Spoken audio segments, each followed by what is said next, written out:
Welcome back to the table. Today I wanted to take some time and talk about why I love Dune Imperium. Now, maybe it's a little bit of a spoiler alert, but this was one of my top 10 games of last year, and the game has only gotten better with the Rise of Ix expansion and the big box, which you'll see here in front of me. They put a lot of love into this box and a lot of love into this design, but you may have never played Dune, you might not know anything about what I'm talking about here, and you might be asking yourself, is this game really worth the hype? Is it just because it's Dune? I mean, Dune is a great masterpiece of a novel. It made a great film adaptation that was very popular and one of the big box office hits. So yeah, of course, people are going to be flocking to this game just because of the name on the box, Dune. This is a movie IP tie-in, so you're going to be seeing artwork and stills from the actual movie and themes from the movie and the book that are present in the game as well. You're actually kind of playing out the struggle for Arrakis, which is kind of the central political piece of Dune. You're playing as one of many different houses, each vying for control of the planet. But the theme for me is not what makes this game so good. We've had plenty of IP games that have just not been fun. They've come out across as cash grabs, or they didn't have the development time and the effort put into them that they really needed. I want to talk about why Dune succeeds outside of the IP. This is just a great game. If you stripped away the IP from this game and just presented me with this mechanically same game, but with a different theme, I mean, this would still be a great game for me. Now, there's a few reasons behind that. One, of course, being the pedigree behind the design. This comes from Paul Dennen, the creator and designer of Clank. You may have heard of that game. That's another game that when that released, it completely blew away my expectations. I had never played anything quite like Clank at the time. The way it mixed deck building, which is one of my favorite mechanics, with this dungeon delve, the idea that you're actually using these cards to power actions on a board and move your piece around through the dungeon collecting treasure and trying to build a deck that facilitated you to rush in and rush out. I had never seen anything like that before, that kind of hybrid. Now, at this point, we've had many games that have done deck building hybrids where you have deck building mixed with other elements, but Paul is back on form here with Dune. This is another one of those kind of hybrid games, but it is very, very different from Clank. You're no longer moving a meeple around the board. You're actually playing a worker placement game, and I think that is what makes this game shine. That combination of these two mechanics, because when you're building your deck, normally in a deck building game, you're trying to create a streamlined deck that's going to create kind of an engine, get you points for something, or maybe try to complete certain objectives and kind of just self-sustain itself and grow in points over the course of the game. That is not what you're doing in Dune. In fact, the cards in your deck, for the most part, don't give you points at all. And this is not a giant point salad game. It's just a race to 10 prestige. You're just trying to race up this victory track to get 10 points. And you're getting those points in a lot of different ways. So it's not necessarily the deck building itself that's getting you points. Like in Clank, you can still score points off the cards that you draft. In this game, all of those cards are going to help you place your workers. Every single card that you play has dual functions. It can either be used to place or it can be used to produce and buy more cards for your engine. It's a crazy concept, and we're going to talk more about why that works here in a second. But I just wanted to say that again, I feel like this is something new that hasn't been done before. This idea of using your cards, the cards that you draw in your hand, using those to place your workers and restricting where your workers go is a brilliant idea. It makes you think more carefully about every single card that you purchase, because if you purchase the wrong cards and you can't get to certain areas of the board, you can't take specific actions, you might lock yourself out of your strategy. Now, there is admittedly a lot going on in this game. You've got this huge board, you've got a ton of cards, and if you have the Rise of Ix expansion, which I have, you have these sideboards as well that kind of overlay onto the board or sit to the side of the main board, offering some new actions and some new tiles that weren't present in the base game. You also have giant stacks of cards. If you combine the expansion and the base game, there are a ton of cards here. Now, there were a lot of cards, unique cards, I should say, that were present in the base game, but Rise of Ix actually increased this deck, I want to say, by like 40%. It almost doubled the size of this deck with so many new cards. I'm also using here the Collector's Edition big box, which comes with cool miniatures. So it comes with miniatures not only for the different guilds in which you can accrue favor, but it also comes with miniature pieces for the players as well. So your agents are going to be able to be actual miniatures, and your troops, instead of cubes, are miniatures as well. These little tiny warriors that are going to go on the board in all the different colors. Plus, who can beat this awesome first player token? This is a really cool addition. It's heavy metal and I love it. So, of course, yes, my opinion of this game is going to be swayed a little bit by the production design that they put into this game, but it is so good. I mean, they could have just done the bare minimum here and had a great game, but they really put a lot of effort into making this great. The storage system that comes in the big box is fantastic. The art, graphic design, and production is also fantastic. All of the artwork has this interesting hand-painted style that's prevalent in all of the cards as well as the board itself. Now, like a traditional deck building game, in Dune, you're going to start with a unique hand of cards. Everyone starts with the same exact hand of cards in order to kind of start at the same place, but you're going to grow in very different directions as you start buying cards from the row. Of course, all of these cards have costs. You're going to have to provide those costs by playing the bottom half of cards. You can see in the bottom, in the blue shaded area, is what it's going to provide when you end your turn and you actually produce and start buying these cards. What's in the gray box is what you're going to get when you place one of your workers, or agents as they're called. And it's also going to dictate by these symbols where you can actually place that agent on the board. And these are kind of divided into different areas. You have the triangles, which represent Arrakis. You have the blue circles, which represent the cities. And you have these green pentagons that represent the council. And then each guild has its own symbol, requiring that particular symbol in order to place in one of these guild spots and gain influence with that particular guild. Gaining influences with the guild is one of the ways that you're going to be scoring victory points. Now, in my version of the game, I have these miniatures that serve as the agents. You click these bases on to represent which color they're going to be, and these are what you're going to be placing out onto the board in order to do actions. Now, what I really like about Dune is that there is an economy at play here. You're going to have a number of different resources: spice, money, and water, the things that are most important on Arrakis. In order to take a lot of these actions, you're going to have to spend these resources, which is going to have to cause you to go somewhere in order to get those resources, which may require you to go somewhere else maybe in order to get the influence needed with a particular guild to go to the spot you're wanting to go to. It becomes this vicious cycle of having to plan several moves ahead, and you're only going to get 2 agents to place at the start of the game. Your third agent represents your sword master, and you're going to have to buy him at a certain point by paying 8 coins, also playing one of those green pentagon symbols in order to earn your swordmaster and get your third worker. So you're going to have some cards in your deck that can take you to green spaces, and you're going to have to make some money over the course of the game in order to unlock your third worker, which you're going to want to do. Now, the guild tracks also make this game super interesting. As you take these guild actions, you get to go up these different guild tracks, eventually scoring victory points. And the victory point tracker is over here, goes up to 10 points.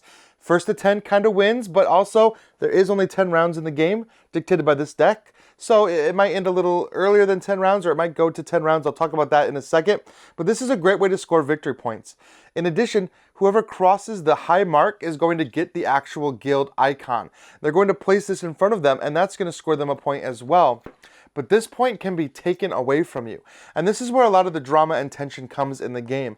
As players are going up these guild tracks neck and neck, the first player to get this might bring themselves to 9 points, but somebody might steal this, bringing them down to 8 and the other player up to 9. So it's kind of a 2-point swing every time you take one of these guild icons from somebody. This is one of the great ways to earn victory points. The other way to earn victory points is through combat. Every round there's going to be a combat card drawn.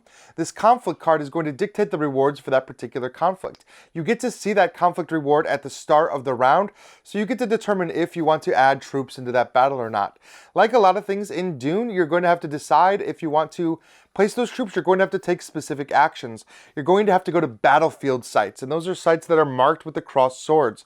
You need to go to those sites in order to add troops into the conflict. So if you're planning on trying to fight for this particular position, first, second, or third, in a 4-player game, you're going to have to try to find spaces that add units to the battle, as well as achieving your goals. You might not want to use those cards. Going to the battlefield might require a triangle, which requires water, which you don't have, because once somebody comes to one of these spots, they're blocked. And so there's just a lot of thought processing that goes into this game. However, that feeling of solving it is very strong. So you can find, maybe a card combination or a certain location you missed or some other way of getting those rewards you're looking for in order to actually still get the troops added into the battle and potentially win the battle.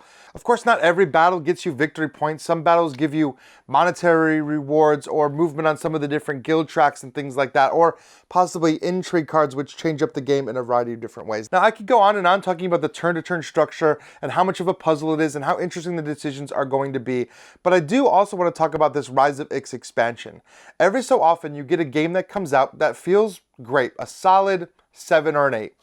And then an expansion comes along that elevates that game to the point where you don't ever see yourself playing that game without the expansion.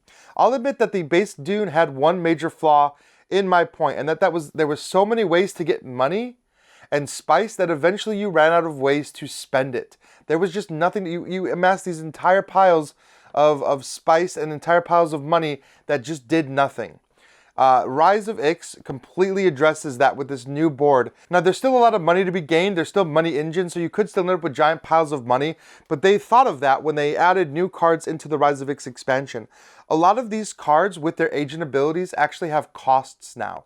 You can pay something to get something, and a lot of these cards have actual money costs or coin costs where if you play the card, you can pay money to do something. So if you have those giant piles of cash or you have a money engine, you don't run out of things to buy because every time you play these cards to place your agents, you can also cash in for victory points or whatever other element is present on that card. This was a very smart decision. It gives you more to do that's not on the board. It makes playing cards more fun when you have cool abilities that combo off of each other.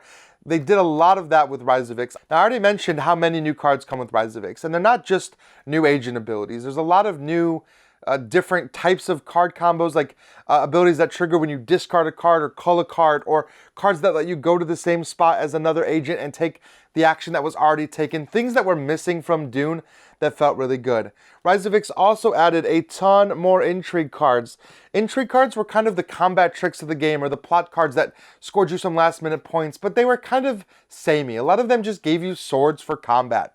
Now, in Rise of Ix, the intrigue cards are so different. There's so much wide variety within what these intrigue cards do. They have gameplay effects, they have end of game scoring, which there was some in the base game, but they've really opened that up with the introduction of these new intrigue cards. Also, with so many cards in the deck and so many new intrigue cards, it guarantees that you're not going to be seeing the same exact cards every playthrough.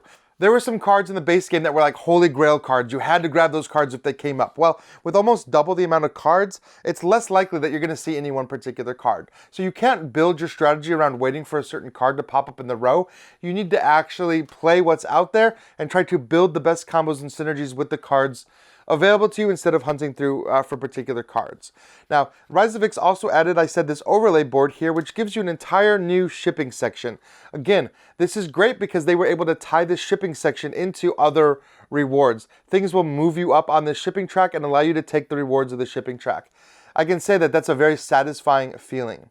As you're taking these actions, you can climb to the top of the shipping track and you can take an action to get all of the rewards and take yourself all the way down to the bottom. You're just cashing in for a ton of stuff. And you can also use this board, the Intergalactic Shipping Board, to gain some new technologies. This is another thing that completely changes up the game and gives you more to do. Dune was always a tight race. You always ended up with players at like 10, 9, or 8 points neck and neck for that finish line. However, these new technology cards give you so many more ways to score points. A lot of them give you abilities during your turn that can be used to score points. Some of them just directly give you points when you take certain actions or when you flip these cards or cash these cards in for various things. They just give you points. So while you could have 2 or 3 point swing turns before you could maybe win a combat for a point that causes you to go up on one of the guild tracks for a point, now you can also maybe turn in an intrigue card and some of your tech tiles are going to give you in-game points. So you can easily score 4 or 5 points in one turn just preparing for that. Nobody really thinks you're a threat, and then boom, you just have this big swingy turn. That's not necessarily a bad thing. Sometimes swinginess can be bad in games. I actually like it here quite a bit because it adds to that dynamic excitement. It's always anybody's game. You might be at 9 points, another player might be at 5, but you can't stop worrying about them. There's really no point in this game in which you're too far behind, because you can start stealing victory points from someone. Unless they have completely maxed out their guild track, you can find ways to take their token from them. They lose points, you gain points, you're closing that gap up. You can have some real comebacks here, even within the last 2 turns. This conflict deck is kind of splayed out between ages 1 through 3. By the time you get to the level 3 conflict card, you're getting some serious rewards. So there really is no one's ever out of the game. And these technology tiles really hammer that in.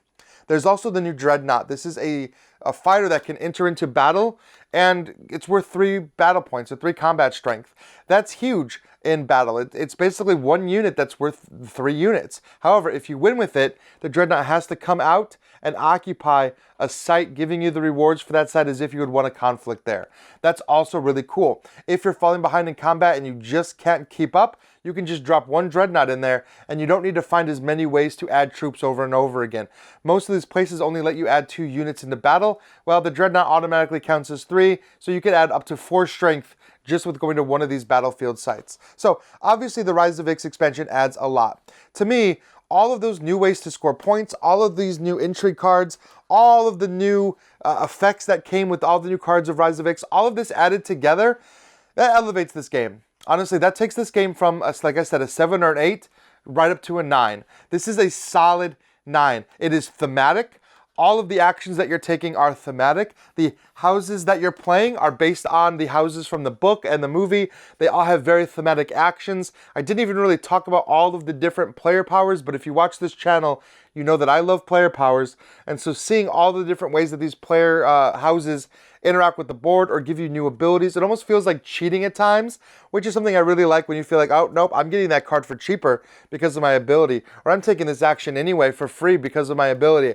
It's a really satisfying feeling to really play into the strengths of your houses, and the new cards even upgraded some of the houses from the first game that maybe weren't as strong by giving you more to do with your actions and your resources. So all in all, I think that they have done a really great job with Dune. The presentation, phenomenal. The gameplay, solid. That feeling of tension when you get towards the last round, when you just wonder, who's going to take it. Every single game ends with an exciting moment of somebody just happens to go to 10.